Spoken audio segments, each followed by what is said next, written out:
Comment bien préparer son entretien? Pourquoi bien le préparer? C'est des questions qui sont essentielles pour arriver à cette étape cruciale et confirmer qu'on est la bonne personne pour arriver dans le cabinet. On va voir ensemble concrètement qu'est-ce qu'on doit faire avant ce premier entretien.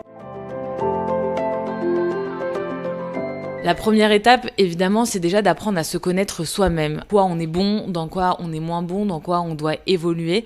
Alors, nous, chez Neria, on a une petite technique qu'on appelle la technique CARE. Le C pour donner du contexte à vos expériences professionnelles. Le A pour l'action. Qu'est-ce que concrètement vous avez fait dans vos missions? Et le R pour résultats. Quels sont concrètement les résultats que vous avez obtenus? Et surtout, n'oubliez jamais de faire le lien entre vos compétences et expériences passées et le poste pour lequel vous êtes devant votre recruteur aujourd'hui. Et surtout, on n'oublie pas de rattacher ces expériences professionnelles à des compétences dites soft skills, et pour ça, je vous renvoie sur le site, on a fait tout un article dédié là-dessus.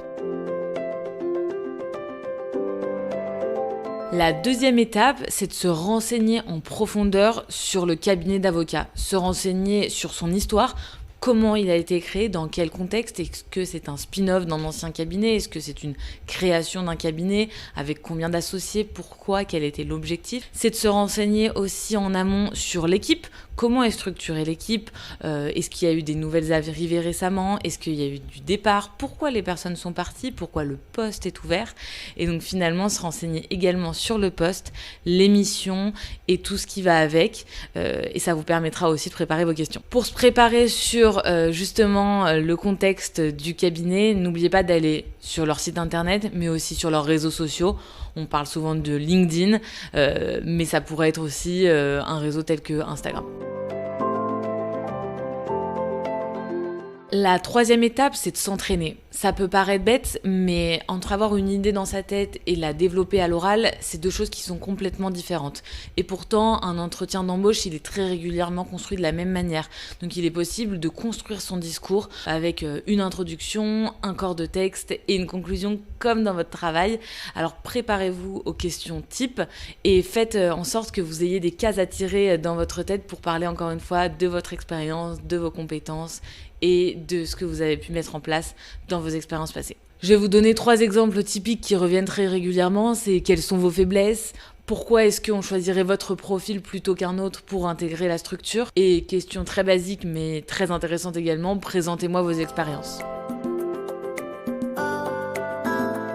La quatrième étape, c'est de préparer des questions pour le recruteur. Ça vient régulièrement à la fin de l'entretien et ces questions sont essentielles pour vous déjà, pour pouvoir comprendre tout ce qui n'a pas été dit, pour comprendre un petit peu la réaction face à ces questions du recruteur, pour montrer également votre intérêt pour le cabinet et surtout pour marquer l'esprit du recruteur. On a donné 5 questions typiques qui peuvent être intéressantes de poser en entretien. On vous met le lien en description. Une dernière étape qui peut être hyper pertinente, c'est d'échanger avec des anciens membres de la structure, de l'équipe ou des personnes encore actives. LinkedIn est votre meilleur ami, n'hésitez pas à contacter ces gens. La pire chose qui puisse arriver, c'est juste qu'elles ne vous répondent pas. Ne négligez vraiment pas cette période de préparation des entretiens. Elles peuvent être vraiment essentielles pour faire la différence, pour que votre dossier et votre profil soient vraiment sortent du lot finalement par rapport aux autres profils, et surtout que vous arriviez serein à votre entretien. Si vous avez envie d'intégrer le cabinet, ça se verra si vous avez vraiment préparé cette étape. Merci beaucoup d'avoir regardé cette vidéo, et puis si vous avez plus de questions, n'hésitez pas à nous contacter, on met toutes les infos en description de la vidéo.